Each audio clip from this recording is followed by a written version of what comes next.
Hi everyone, I'm Preeti. I'm going to be talking to Anand from Anvis. Do join us there.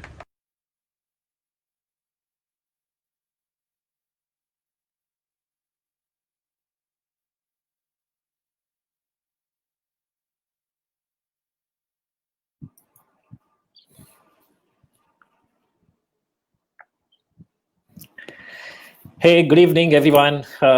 Thank you so much for all of you joining in to our Live with Alpha session. Today we have a very a guest who is fairly well known if you have been associated with the pet space in Bangalore. Most of you already know Preeti, but I'm still anyway going to go and make a quick introduction about Preeti, and then while we try and I think we are trying to understand a little bit more about Preeti and her background, and then how she actually jumped into the pet space. How did she make a career in the pet space? Because we know the other side of Preeti, which is what she currently does. But we would like to really understand what made her jump into the pet space and how did things go all about. So I will introduce, but meanwhile, I'd just like to say hello. We have Meena joining in. Hi, Meena. We could perhaps wait for like just a couple of minutes to see if someone else is or if the rest can join in. Hi everyone, here.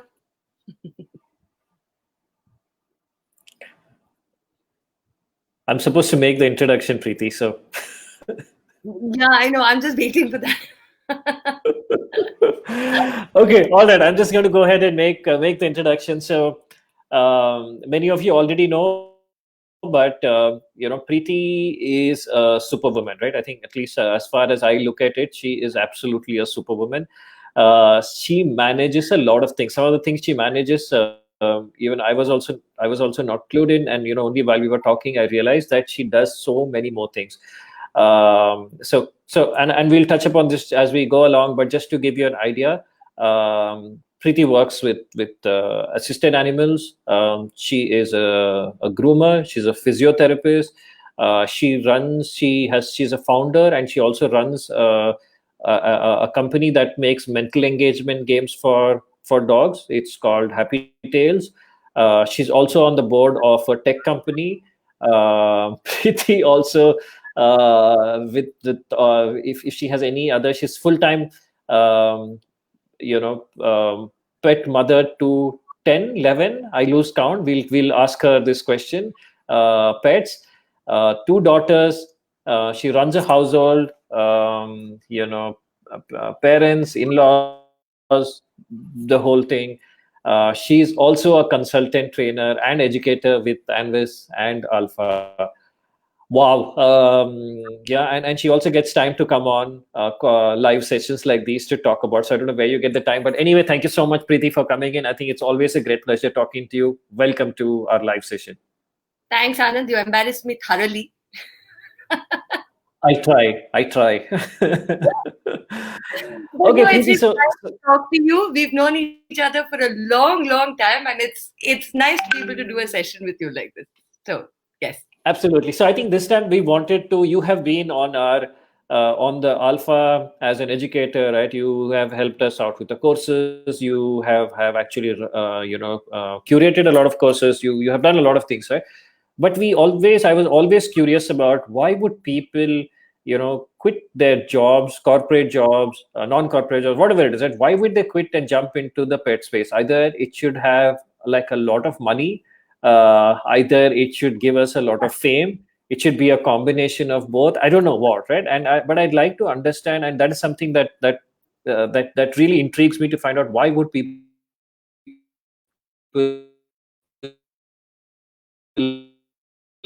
which is still very nascent and which is still growing, right? So let's start from the beginning. Yeah. So tell us. So have you always had dogs from there? We'll start from there. Always. I mean, my parents always had dogs in their homes growing up, and so uh, there was a dog in the house right from the time. I mean, before I was born, we had a German Shepherd, Rufy. I remember Rufus. I remember him very, very well. He died when I was 7 years old, But yeah, Oh, there have sorry. always been dogs in the house. And I've been the crazy one. I get it from my father. Oh, okay, okay. Yeah, Did your dad every also time, have? yeah, my dad's house, they had dachshunds growing up. Oh, okay. It's a full circle then. All right. Circle, yes. Okay. Yeah. So sorry. You were talking of Rufus being your first dog, GSD. Uh, yes.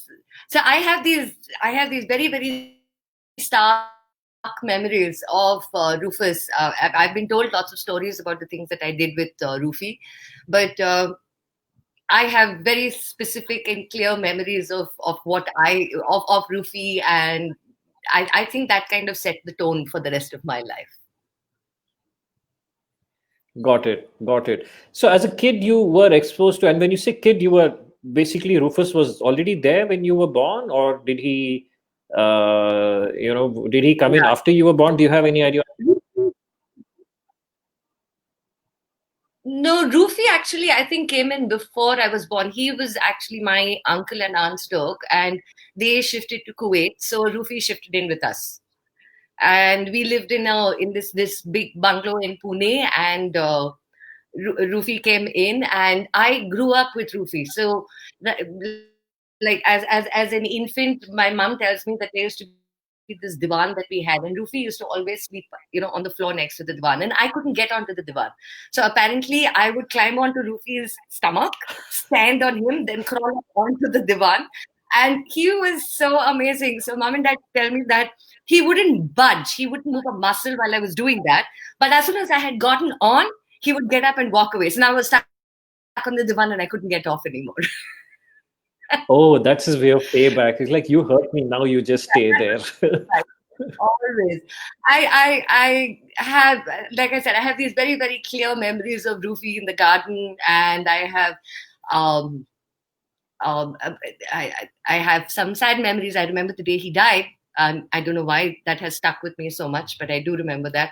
But I have very, very clear memories of that. And from there on, I was always the one who wanted the dog in the house. I think after Rufy, we shifted to Cal. We were living in an apartment. Mom and dad were not so keen on a dog, but I badgered them. I harassed them into getting a dog.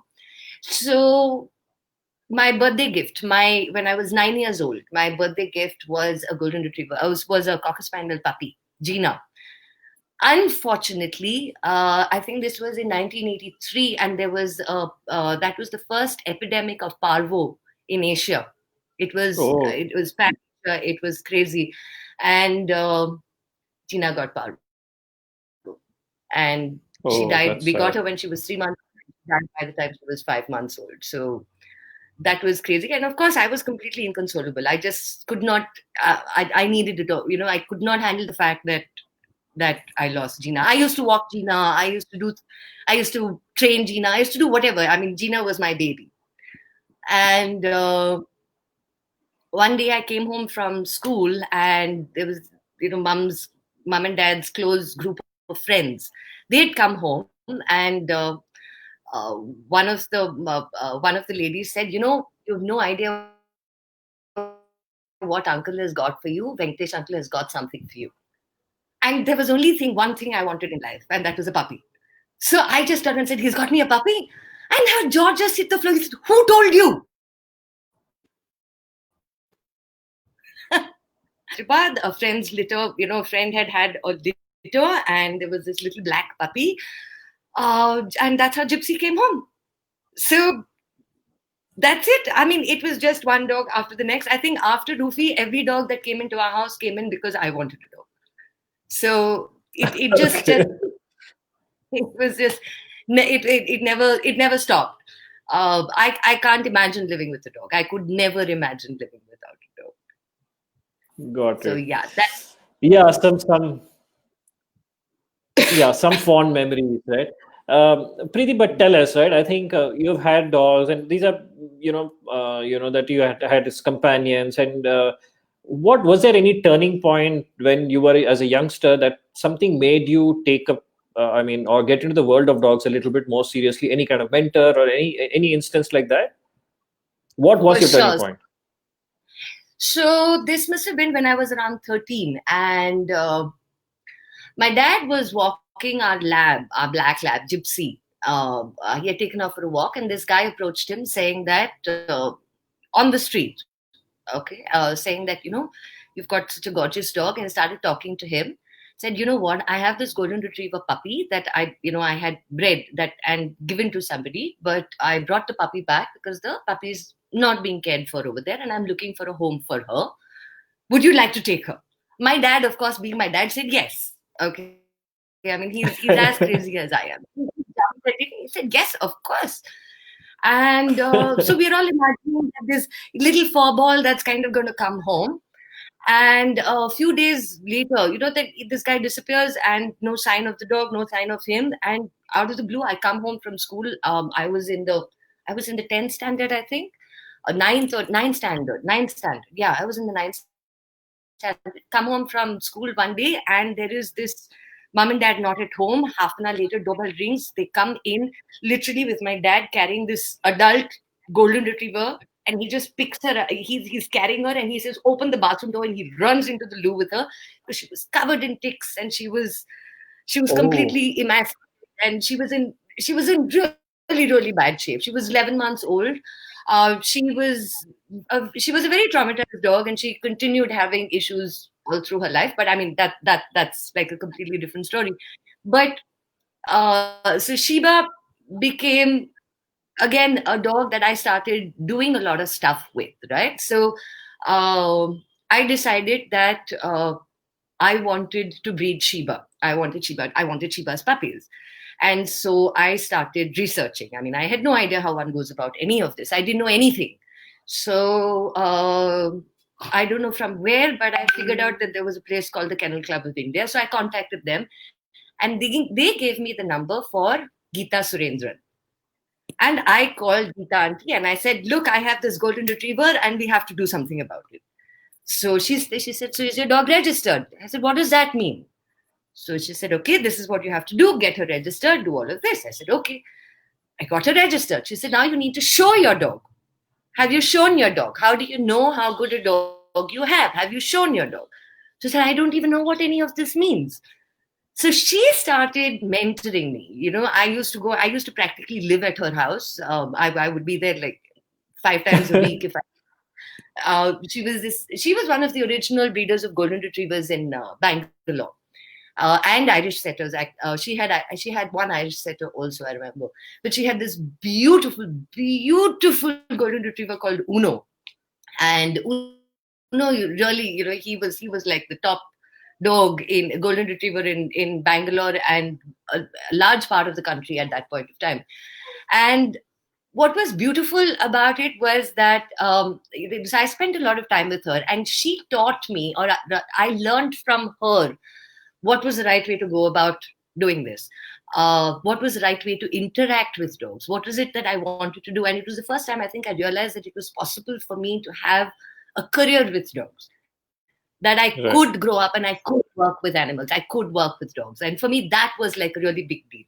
It was a very, very big deal. Got it. So um, I went ahead. I showed Sheba. I was 14 years old. I took Sheba for a dog show in Bangalore. It was it was an unbelievable experience. Dog shows back then were very different from dog shows today. It was quite an amazing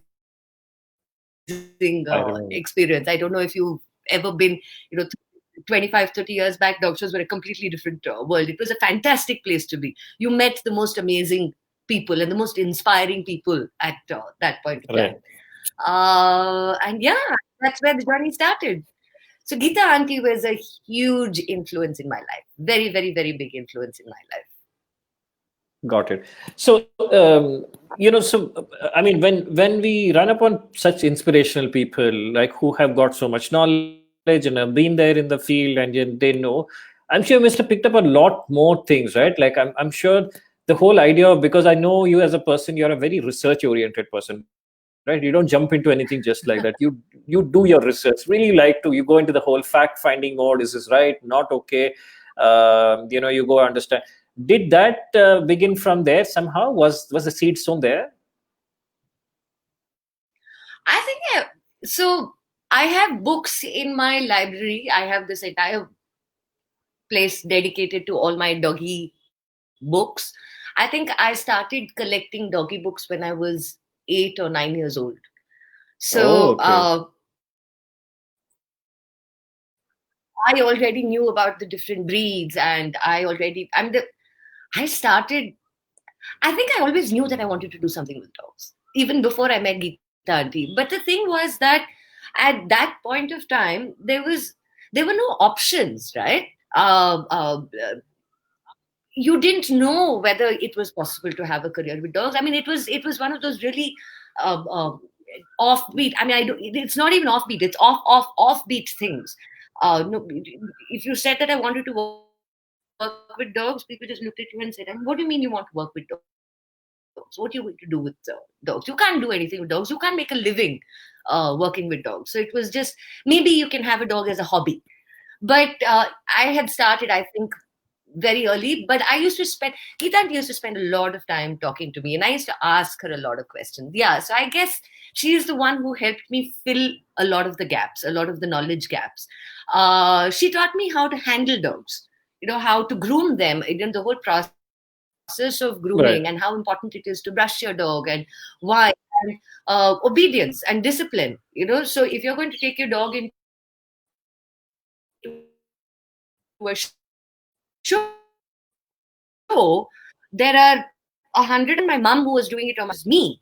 I had to take the dog into the ring. So I was taking my dog into a ring as a 14-year-old. I was taking the dog into the ring, which means that I had to connect with the dog. I had to train the dog. I had to figure out how to do all of this. So she helped me Right. understand a lot of these things. She introduced me to people who helped me understand a lot of these things also. So, yeah, I never thought about it from that perspective. Right. Suppose, yeah, that's where I started imbibing a lot of this stuff. Right, because it is important, right? And the more we talk to people, and I think that's what even I've also been realizing. People who have been in the space are not people who have jumped into it because of the whole so-called, like you said, right? The only other option at that time was that if you had to do anything with dogs, it has to be either you need to be like a police trainer or you need to be a breeder, right? Yes. I don't even know if pet shops were something that that I were don't that think so. I don't uh, remember any. I don't even remember seeing any pet shop. There was no dog food at that point of time, yeah, there was. Yeah, you're right? right. There wasn't any dog food. You're right. So it was just some Yeah. toys and some leash. And I think I remember we used to get our not even leashes, right? These would be the chains. We'd get it from the hardware store, not even like a pet store, Yes, right? exactly. That's so right. That's so right. Those metal chains. I don't think there was anything else available. Correct. So, I mean, it's really nice that you hit upon someone at such a young age who could actually teach you the other side of things. This whole thing about obedience training and the grooming and understanding the importance of brushing. Because even today we talk about it till the cows come home that you have to brush the dog every single day. Brush the dog, brush the dog, brush the dog. It's still, I think, the concept hasn't. I mean, it has to a very large extent has caught up, but not as much that as maybe you and I would like it to catch up, right? Yeah. So for something to catch up at such a young age, so the foundation was really set, and going to shows, meeting different people, you get a lot of different perspective. I do agree, because I think I started showing in 96 or 95, 96, I think. And yeah, it was like a picnic, I think, almost, right? Yeah. You just go, all of you meet with dogs. Yeah. Yeah, That's so true. It was so much fun. yeah, There's these wonderful people that you would meet. I think the breeders and the people who came to the show, there were a lot of enthusiasts who came to the shows at that time. In the 80s and the early 90s, there were a lot of enthusiasts, and these were people who were very, very interested in dogs, had a lot of knowledge, and liked to pass on this knowledge. I remember going for a show. I right. mean, this was I mean, I had gotten a setter, Scarlett from Geeta Auntie, and I went to Ooty for a dog show with her. And Scarlett placed in the lineup, in the show lineup. Of course, she was right at the end. She was number 8, but she placed at the lineup. And so that night there was a dinner with Nawab Saab. And Oh, Nawab okay. Saab was, I mean, Nawab Saab is one of the greats of the dog Absolutely. world. And I Absolutely. remember, and I was what, 16, 17, I was 17. And I just sat quietly through that entire dinner. All I did was listen to him talk. And the kind of knowledge that he had and the stuff that he was talking about, you can't get it from any book. You can't Correct. get it from anywhere. He is gone, and all that knowledge unfortunately is gone with him. But he was, wow, it was just something incredible to just sit there and to be able to listen to him talk. Right, right. No, no, I agree. I think it's really important to have a mentor, somebody who can also say, hey, because there are so many books, and today, I mean, of course, today there's YouTube and there's so much information. Sometimes an overload of information, people just don't know which is right, which is not right. And I see. I mean, I just smile to myself when I see so many YouTube influencers. I think they're called. They have videos about all kinds of things related to dogs, and I mean, I just suppress a smirk almost, and I'm saying what, and they have like huge number of people. So I'm in one way I feel sad that that information which is not really true is going out, and there are people who have genuine information they are giving out and probably not reaching the masses or whatever, right? So yeah, you're right. I think it's important to have a mentor, and it's so nice to hear that you had a mentor so early on. But I also believe you were lucky that way, that you had many mentors, and we will talk about that in just a bit. But tell me, Very so true. what happened? You're one of them. You're also one of them. No, come on. Okay, I can't handle this, so let's not go there. So tell me, Preeti, so what happened? So as a 16-year-old, you were showing, you were enthused about the dogs, and you were doing a lot of things. You had learned something. Then what happened?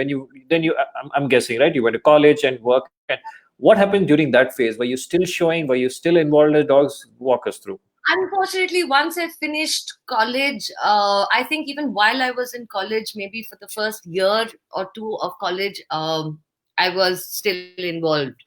Sheba had two litters. That was my golden retriever. She had two litters, and I took care of those litters. Everything. It was my problem. Mom just threw her hands up. She said, "I am not doing this. I can't deal with this. I have enough going on in my life. So if you want to do this, then you be very, very clear that you're handling everything." And I said, okay, fine. It didn't deter me. I did go ahead and I bred Sheba twice, and took care of everything from the deliveries to the puppies. The pen was in my room. I used to sit with the puppies. I used to take care of them. It was the best time ever. It was absolutely the best time ever. I had to find homes for the puppies, which meant that as a 17-year-old, I was interviewing people to see whether I thought that they were the right people for my puppies. Oh, So nice. yeah, I mean that started early, but once I got into college, I think the last year of college was all about, get prepared. You have to do an MBA because you can't. I mean, what do you mean work with dogs? You can't work with dogs, right? You have to have a career. So everything else went out the window. It was all about get into an MBA, and then once I did that, then I went to Delhi and I did my MBA over there, and then I came back and then I got a job, and it it, I missed it. I always missed it. I did the corporate. I had done it, right? I had actually done the shows. I had actually met all of these people. I had been so involved in it that I understood the industry in some way, or I understood the space in some way. It wasn't an industry, but I understood the space. And I just left all of it and I went into a corporate career. I missed it so much, so much. But I had to prove it, right? I had to show that I could get a job and I could work and I could earn a living and take care of myself, that I could do all of that, right? So I did that. So for 10 years, almost 10 years, yeah, or 8 to 10 years, I was completely out of the dog world. As in, I was out of the showing world or any of that. I didn't have anything to do with all of that. I kept adding dogs, of course. I always had a dog. Even while I was working, I always had dogs. When I met Raj, it was very clear. I had two dogs at that point. I had Sheba and Scarlet, my golden retriever and my setter, and it was very clear. These dogs are going to live with me. I was working. I had these two Okay. dogs. I had full-time help. the dogs, and it was very, very clear. These dogs are mine. They will be with me. And surprisingly, Sheba took to Raj so much that she became his shadow. She had psychologically issues. She had some issues because of her puppyhood, but she became much more attached to Raj than to me. Okay. So, so for a very long time, yes, I didn't have. And the day that I got back to dogs, I think was the best day of my life. It's the best thing I ever did. Absolutely. Best, best. So tell me, right? I think this is something that our viewers will be interested. So how did this happen? So did you think this through and put some thought in it and said, okay, I'm going to quit now, and you had your succession planning and all that? Or how did it happen? You quitting your job and so on and so forth? I think for the last 3 years of my corporate life, I did succession planning.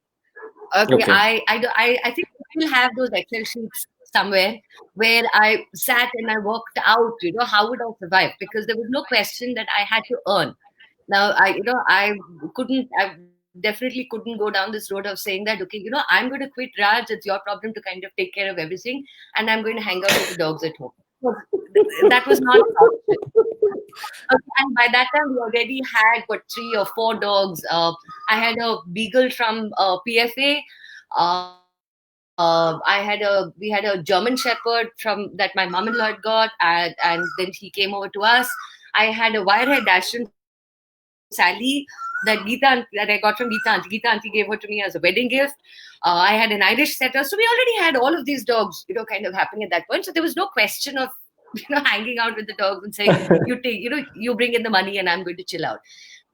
I had to figure out a way to make this work. I had to.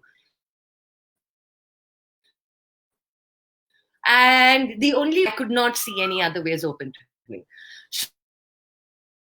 So for years I planned. I made Excel sheet after Excel sheet trying to figure out whether it would work and how it would work. Never actually thinking that I would do it. It was just a dream. It was a hope that Got maybe I it. would be able to. And it just happened. I was working in advertising. I used to work at an average of anywhere from 14 to 16-hour days. I worked Saturdays. I worked Sundays. I would see Raj maybe once in a month because I would sleep through, the half day that I was back at home because I was so tired. And I had this habit, but I used to always get to work early. Advertising people come in 10, 10:30, 11, 11:30, whatever time. I used to get to work at 9 in the morning. That was my routine. I had to get to work at 9 in the morning. And I would be the first one in, and the coffee guy knew that I would be the first one in, and my cup of coffee would straight away come to me. And I was walking around this empty office, and for the life of me, I could not understand why I was there. It made no sense to me at all. It just made absolutely no sense to me. I was just looking around me in absolute wonder, saying, what am I doing here? Why am I here? And I called Raj and I said, I'm quitting. And so I quit. And that was it. And 10 days, and literally, I think I served out a 2-week notice. 31st of December was my last day of work. 2nd of Jan, I was in Chennai at a dog show. And Excellent. just never ever looked back from there. Excellent. No, I think there are two important things here, right? And for those who are watching, I think there are two things, right? So when we quit, I think most people look at it and say, "Oh, it is just it's a very feel good thing to do, right? I just quit my job." But it's also about the succession planning, right? I think I have done that. I of course we did. I mean, I didn't do too much, but of course we did. Preeti has done that. You need to figure it out. What are you going to do before you just just quit and say, okay, I'm going to do something. Figure out what you want to do. In that space, right? At least it has to be something, right? I cannot be I mean, we wouldn't recommend, I don't know, Preeti, I'm sure you'll agree, we wouldn't recommend someone to say, okay, I love dogs, I'm going to quit my job today, but I don't know what I'm going to do. Right? You can't do that. Yeah. No. You You have need to to have a have, plan. yeah, you need to have a plan. Yeah. Whether the plan goes as per It may what you not go according to decided, plan, may but take a that's detour, completely, yeah. right. You live, you Right. learn, right? Okay, so Once tell you us, get right? So into it, your No, after you, Anand. Right. Sorry, I interrupted you. I don't know. Maybe when. No, sorry. I think there was just a little bit of a lag. No, I said, I mean, I agree, right? So it's about making sure you have a plan. You have to decide what you want to do. Go after that. Put all your efforts into that. But then results are not something that is guaranteed, right? In nowhere, in whichever Not at industry all. you're going, results are not going to be guaranteed. You can really work hard, but because you have the passion and you want to do something about pets and about whatever, right? The what you care about, by and large, I've seen when you put that, if that the passion is there, then I think there's a very high probability of succeeding. Yeah. If you focus on the passion, success will follow. Right. So okay, back to you. Then tell us, right? So you went to the dog show, and I believe that you had a second mentor you found at the dog show. Yes. So in that last 1 week when I was quitting, I went for the Bangalore Dog Show, which used to happen end of December. At that point, it used to happen towards the last few weeks of December. I went for that, or it was the beginning of December. Don't remember exactly now. But so I had a wirehead Dachshund at that point, Sally, and I took Sally for the dog show. Sally had all this hair. She was, I didn't know how to groom a wirehead Dachshund. I knew nothing. I just went for the dog show. And I met this gentleman called Vish Deshmukh at the show, and he had brought a wirehead Dachshund. Uh, what was the dog's name? JJ. He had brought. Yes, sorry. He had brought JJ to the dog show, and I think I was the only other person there with the wirehead Dachshund. So, old gentleman, he was 75, 77 years old at that point of time, and I don't know why, but he chose to be nice to me. He took me under his wing. He started talking to me. He talked to me about wirehead Dachshunds. He started talking to me about the breed. And he said, you know how you're supposed to groom them. And he took JJ and he said, look, this is how it is. These are all the things that you should do. And after that day, he went back to Hyderabad, but he still called me. And he spoke to me, and Oh, nice. he said, why don't you think about doing something? And he had a Simba, another wirehead Dachshund who was almost 6 months old. He said, why don't you get Simba and take this forward? And he was another mentor. He was somebody who actually held my hand for the first at least 4 or 5 years of breeding wirehead Dachshunds. He held my hand. He taught me a lot. He helped me understand, again, how do you show them, what is their history, where did they come from, what is this breed about, how do you groom them. There's so much that he put in an effort to kind of show me and talk to me about. So I got Simba from him, and it started. The wild passion started in my life. But Sally, I think, was my inspiration. So Sally was my first wired Dachshund, and she was my inspiration. I mean, um, I think a lot of what I am today is because of Sally. And I owe Geeta Auntie for that one too. Great. Yeah, no, I think it's important, right? So different people have got different, I mean, they bring in different skill sets and they have a different understanding. So very lucky that you ran into such wonderful people and also willing to help, right? So and when you pick up skills, especially skills like grooming, is not something that you can do. At least, I mean, I don't know much about grooming, but my understanding is grooming is not something that you can just look at a video or something and you can go chop chop, right? It has to be learned. You have to understand. It has to be our touch, Yeah. texture, coat conditions, etc., etc., right? So good, yeah. And then moving on, I think you also had a third mentor, and tell us about the third mentor and what till today. And I'm a little jealous when you say this, the best job in the world. Bro, so, so tell us about that. Yeah. So I was my life I was boarding dogs, and I was doing pretty well at that, and I was also breeding wirehead Dachshunds. Uh,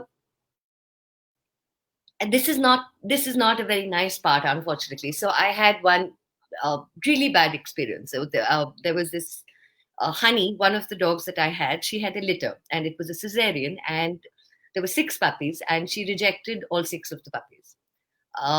And I had to hand feed these puppies. And over the first 3 days, I lost all 6 puppies. I've Oh, I'm told so you this sorry. story, and it's uh, it's a tough one. But what Certainly. happened, and it was a really traumatizing experience. Stayed with me for a while, and it was a turning point for me, because at that point, I think one of the things that, there was this switch that went off in my head that said that if I am going to be in this space and I am going to do what I'm doing, I need to be capable of medically understanding what is going on with my dogs.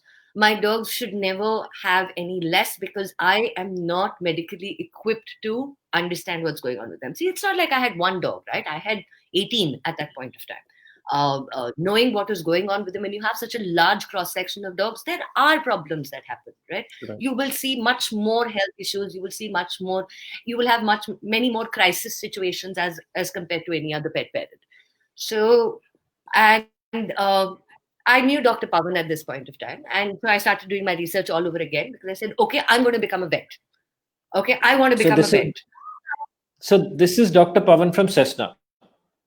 Yes, this is Dr. Pavan from Cessna. So I knew Okay. him at that point. I started doing all of this research. I started talking to colleges and stuff, saying, here I am in my mid 30s, and I'm saying that, or late 30s, not even mid 30s, late 30s, and I decided that I was going to go back to college. So, of course, everybody thought I was a complete lunatic. That aside, I said, okay. But when I called the colleges, they said that you haven't done science. I hadn't done biology in my 11th and 12th standard. So they said, you will have to go back and do your 11th and 12th standard again.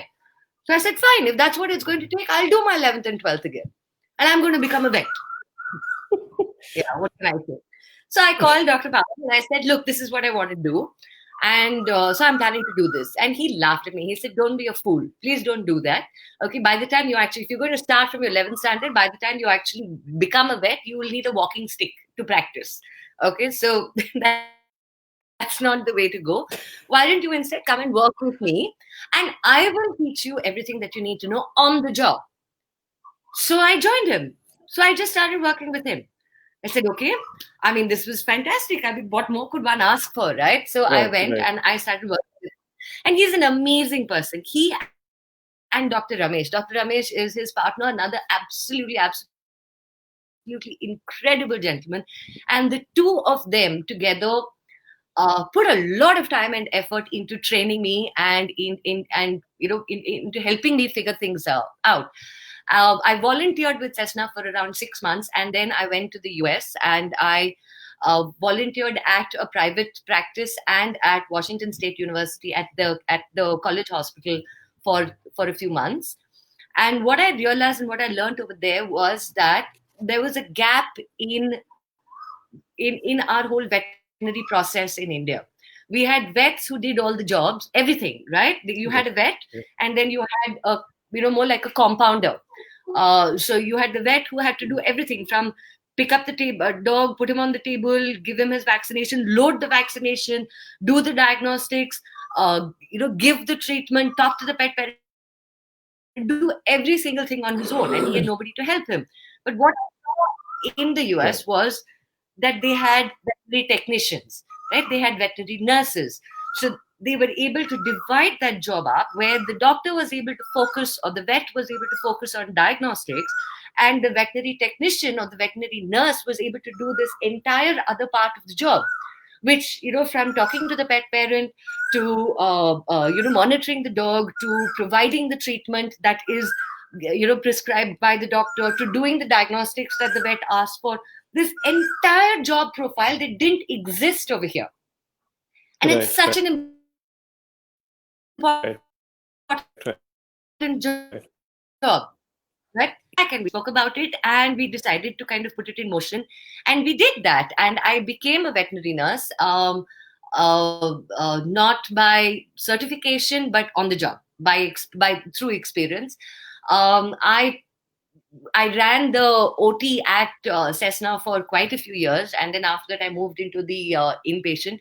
It was the best time ever. It was absolutely the best time of my life. Best job in the world. I wish I could go back to it. Uh, I just it has that has to be the high point of my life. Absolutely. No, I can understand just from the way you're talking, right? I know that you are going back to the time when you enjoyed doing that. But I guess I think if there is a if there is a purpose and you want to do this, right? And I know a lot of, especially in the pet space, right? I think maybe you're also aware. A lot of people have got into the pet space because it was more from their own needs. They found a specific problem which they faced with their own particular pets, and they couldn't find an appropriate solution, and then they had to find a solution, and then they found a lot of other people. I mean, that's how, right? They do say how necessity is really what brings out the best in inventors. And I think you remember we were also talking to Bismi the other day, and then she also had something similar to stay. And so now she runs a very successful uh, pet meals, and then pet treats, and that kind of a thing, a company. So yeah, I mean, I think it's all in the right direction, right? So you found that you needed to find that really one particular thing that really helped your dog, and then you jumped into it. But also tell me, you were working as a vet nurse for how long, Preeti? For around 6 years. I worked as a vet nurse for around 6 years. But I've had a lot of health issues uh, growing up from the time that I was a child. Unfortunately, I ended up having to undergo multiple surgeries, and I just could not go back to the job. It's physically a very demanding job, right? You spend hours, many hours, say 7-8 hours on your feet. Sometimes you're lucky if you get like a 5 or a 10 minute break. You half the time you're literally drinking your coffee, standing at the table, holding a dog and quickly gulping one cup of coffee and kind of moving on. So it's crazy. I mean, you don't have a moment to think. You're just doing. But it is, like I said, it's physically an extremely demanding job, and I just didn't have it in me anymore. Unfortunately, I didn't have it in me, and I had to come to terms with the fact that physically I just couldn't do it anymore. So I had to find other ways to make myself feel good in this space. And finding other ways, you did not just one. I think you found like a host of things that you could start doing. So tell us about that. So what all are you doing? You have like a list of things, man, that you're doing. So Yeah, it's what just, are yeah, you I know doing? it What are is. your future plans? So after once I recovered and I kind of got back on my feet, Freya has been a friend for many years, and literally over a cup of tea one day, Freya said, we should do something like this, and that's how the whole Happy Tales idea came about. So we started Happy Tales. So Happy Tales is going on. It's been a couple of years now, and Happy Tales is going strong. The other thing that happened is that my younger daughter needed a little bit of Sorry, help. Preeti. Just for Yeah, the benefit of all the viewers. So Happy Tales, what do you guys do in Happy Tales? I know a lot of people already know, but yes. but let's just touch upon what you guys do at Happy Tales. So the idea behind Happy Tales, so we make interactive games, and it's like saying that it's like a board game. Okay, imagine that you have a board game that you can play with your dog. The whole point of it is not to give your dog something that they do on their own, but it is something that you do with your dog. The idea is to create bonding. I mean, the amount of bonding that it creates between you and your dog is just incredible, because suddenly you're both focused on each other. You're sitting across this board and you're completely focused on each other. You have to make a move and your dog has to make a move. So you do things together. So there's this Correct. incredible bonding that happens. Both you understand your dog so much better, and your dog understands you so much better. Uh, it's about mental stimulation, right? It's about the dog doing all of these things. It's like a little puzzle, or a board game, right? So the dog has to move something, find where the treat is, figure out things. It has to do all of this. So it's about mental stimulation, engagement, bonding. It's all about that. As you can see, I feel very strongly about that. Nowadays, I anybody who know. calls dog is hyperactive, I say, play games with your dog. Why aren't you playing games with your dog? It's become my go-to thing for everything. Got but it. I think one of the reasons that we came up with it is because we realized that there was such a big need for it. Everybody Right. talks about, I walk my dog for an hour, but nobody is talking about what is a dog that you have. How intelligent, do you know how intelligent and capable your dog actually is, and what your dog can do, and what are you doing to ensure that you are addressing that part of your dog's needs? Absolutely. Absolutely. Yeah. I agree. I think mental stimulation is a big thing that we have still not really taken so heavily upon. I think most people understand that they have to walk the dogs and and all that the physical stimulation is there, but mental stimulation is really important. And we have used this right with our own dogs, and I can tell you guys that it is one, it builds a bond. Two, it keeps your dog. One, it activates those cells in your dog's mind that probably you didn't know that existed. Makes a dog sharper. Also, after a point in time, tires the dog down because it's like a strenuous kind of a workout for the mind, right? Yeah, I do. Thumbs up from my Yeah. side for all the happy games. Yeah, uh, yeah. Sorry. Go ahead, Preeti. So one is happy tales. That is something that you guys do Happy with Freya. yeah. The other thing that happened around the same time was that my younger daughter needed help. So she needed help with fine motor skills and she so with some of those things. And I felt that working with dogs would help her. Now I'm not talking about working with dogs from an emotional perspective. My kids have 10 dogs. They already get the emotional support that they need to from dogs. So it wasn't about that, but it was about actually using the dogs to do physiotherapy as such, right? Physical work. So Got which it. means that I have to hold 5 treats, or I have to hold a handful of treats, but I have to get just one treat out of that to give to the dog. And while I'm doing that, I also have to make sure that the dog hasn't lost focus on me. Okay, so I'm keeping sure I'm keeping track of the dog. I'm keeping track of what was in my hand. I am also trying to pull that Right. one treat out and give without dropping it, because if I drop it, the dog is going to get all of them. Or holding the leash, okay, and walking the dog. So many things, heel work. So I have to keep my hand over here. I have to watch the dog. I have to hold the treats in my hand, and with one hand, I still have to pull that one treat out and show it to the dog, and maybe give it to the dog as I'm walking around, or sit. There's so many little things. These actual activities. I don't think we really think about it that way. But then I started thinking about it and realized that it so, my kids love the dogs, right? They enjoy being with the dogs. It is a perfect way to get Arya to kind of do what she needed to. We were taking her to a physiotherapist to kind of do the things that she needed to, and she didn't like it. But Got it. it was possible for me to get her to do the same things with the dogs at home, just by using using different tools. So I would get her to play the Happy Tales game. So which meant that she had to pick up a treat, put it in, she had to lift the cover, she had to put it in, she had to, she had to hold it, she had to train the dog to sit while she was doing it so that they didn't come. So all of these things, both mental and physical, that she had to do to kind of control the entire situation around her. The other big thing was that because of the challenges that she had in terms of, not her, in terms of her, fine motor skills and being able to multitask and do all of these things, her confidence levels were lower, right? So working with dogs was the one thing that she could do that none of the other kids could do. And it wasn't just about working with dogs, right? She was actually controlling these Right. dogs. She was handling an Irish setter, which was almost as big as her, right? So and this dog would do pretty much anything for her, and she's handling an indie.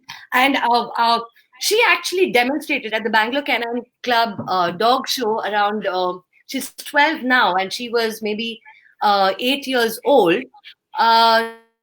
She did an entire half-an-hour demonstration at the Bangalore Canine Club dog show during the lunch break, where she handled Red and Nilla, that is an Irish setter and an indie together.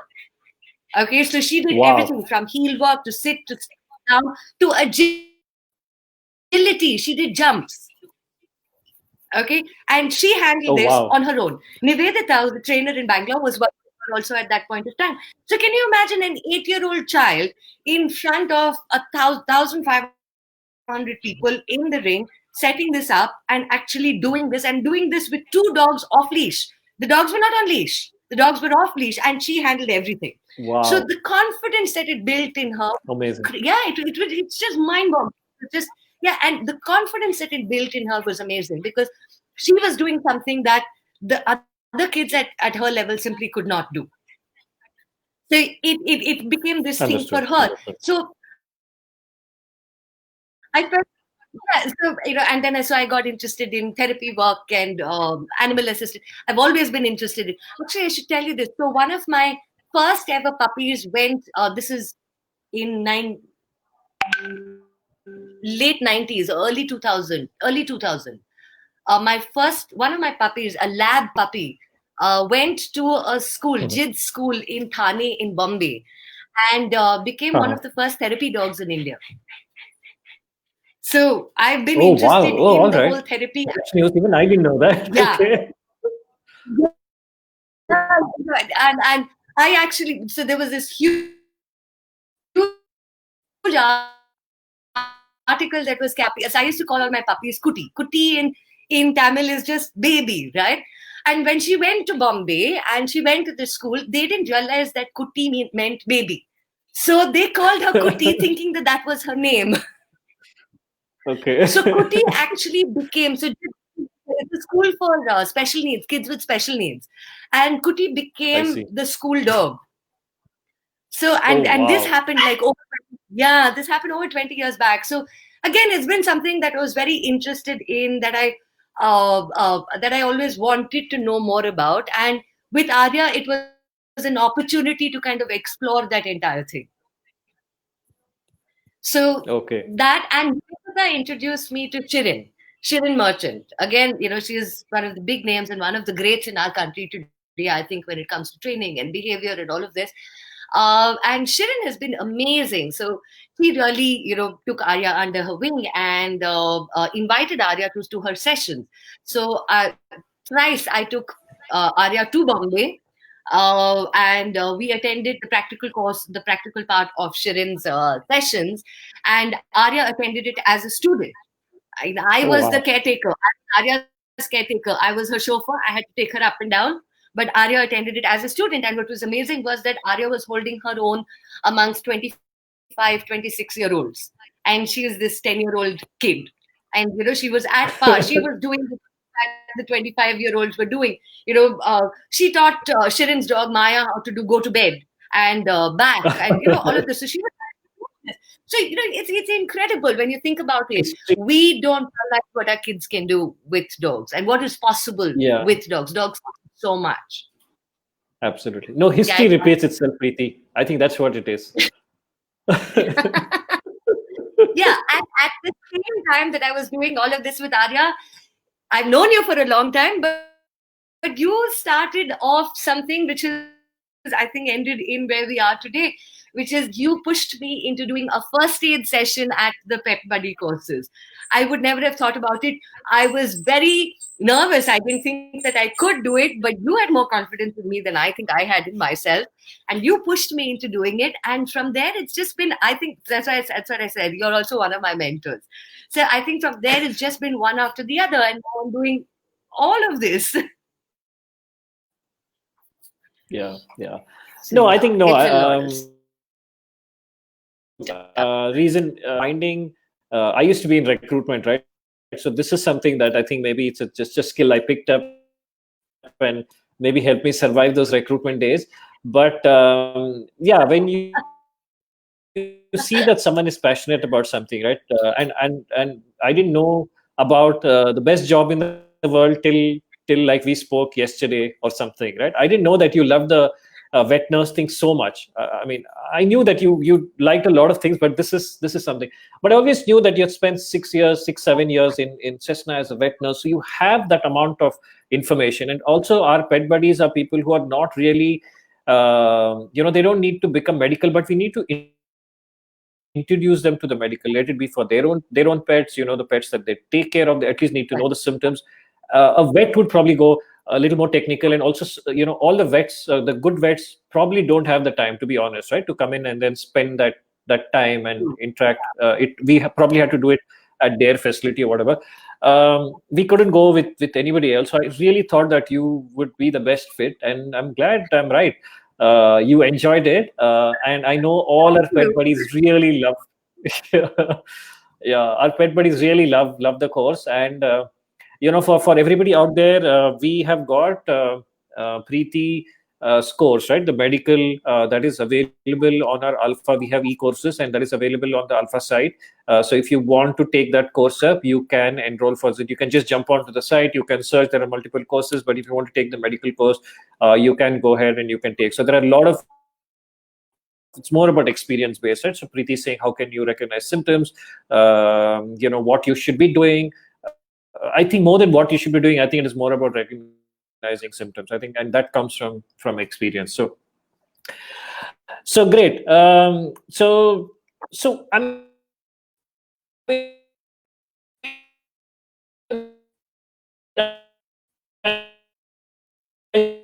I just want to. I think we are just about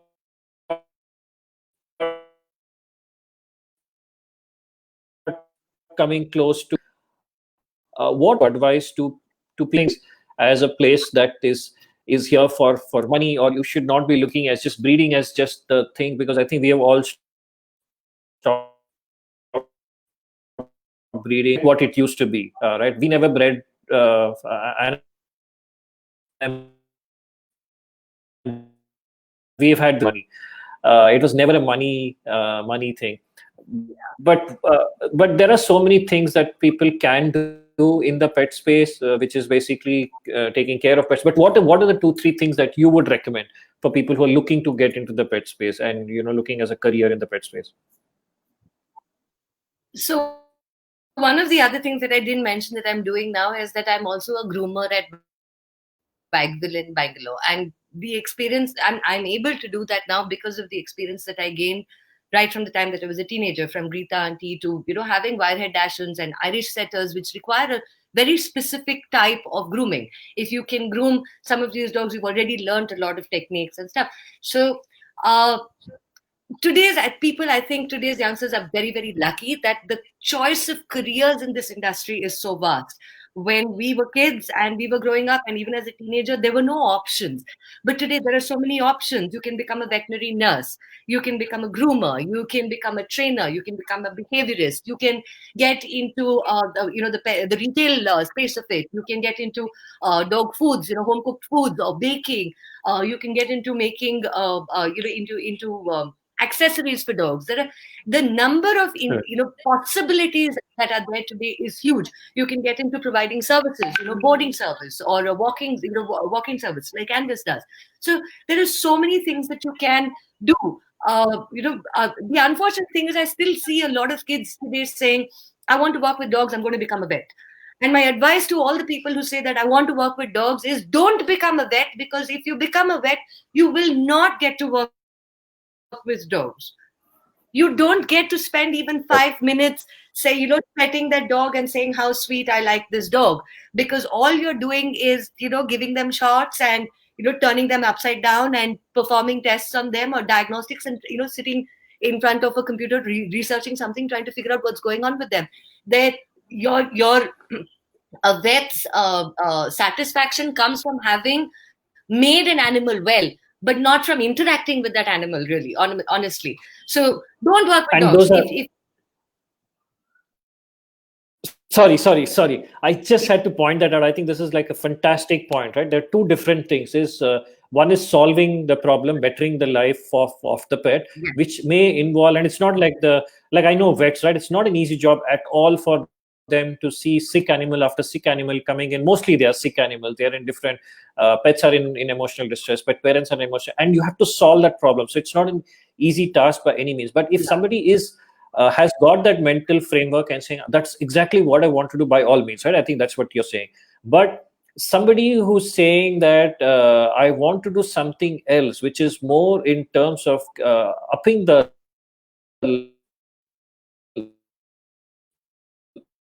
or like you can grooming and you can do home, and even in pet, I think vet nurse is a fantastic. You're not there, but you're in between. But still, I think it requires some bit of mental framework.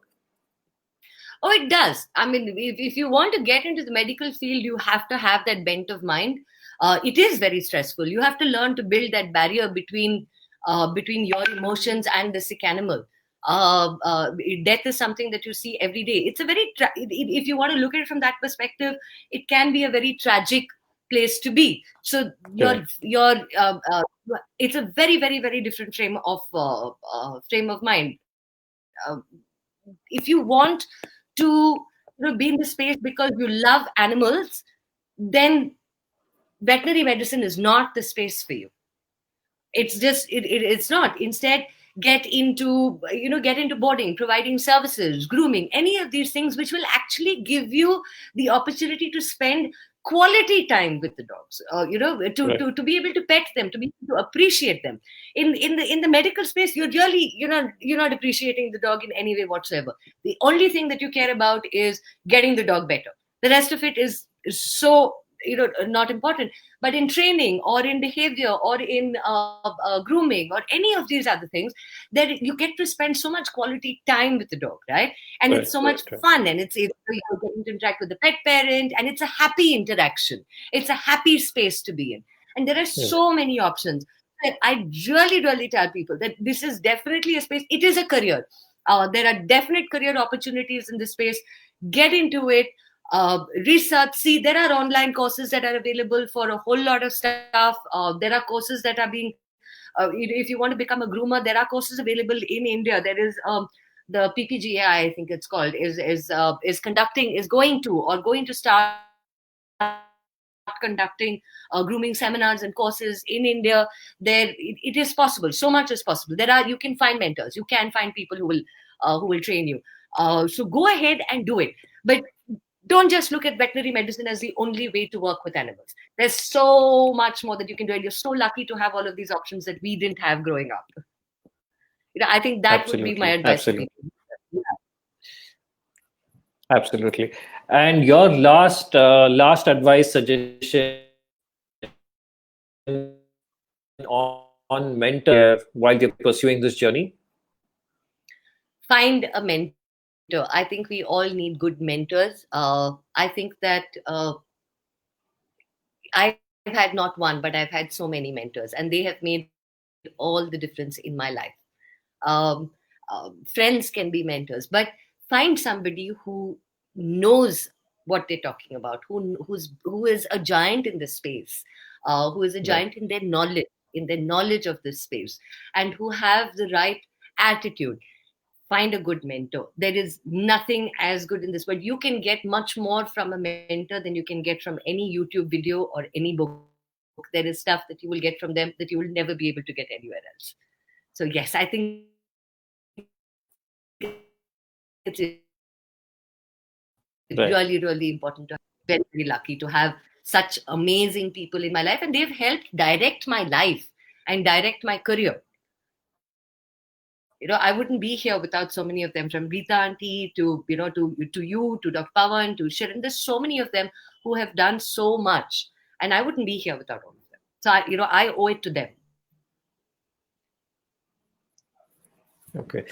Yeah, no, I agree. I think I have also been lucky that I have run into so many people who are in the space, willing to share their knowledge and help whenever there is. So I'm completely in sync with you, Preeti, on this. I think for people who are trying to get in the space, first of all, get hold of a mentor, do some learning, research, have your plans, have your backup plans in place.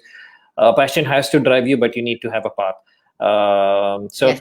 Anyway, on that note, I think it was really nice talking to you, Preeti. I think this is one side. Like I said, even this discussion, I realized that I learned something new about you, although we have known each other for such a long time. And we did a few calls before this to kind of understand. But as always, right, I think it's been fantastic talking to you and learning how you have got into the pet space. Thank you so much for taking time out on a Sunday. I know it must be busy, and sharing this on our on the Alpha live Facebook live here. Thank you so much, Preeti. Thank you so much for the time. Thank you for the viewers as well. Thank you so much. It was fun to be here today. It was really fun. Thanks a lot.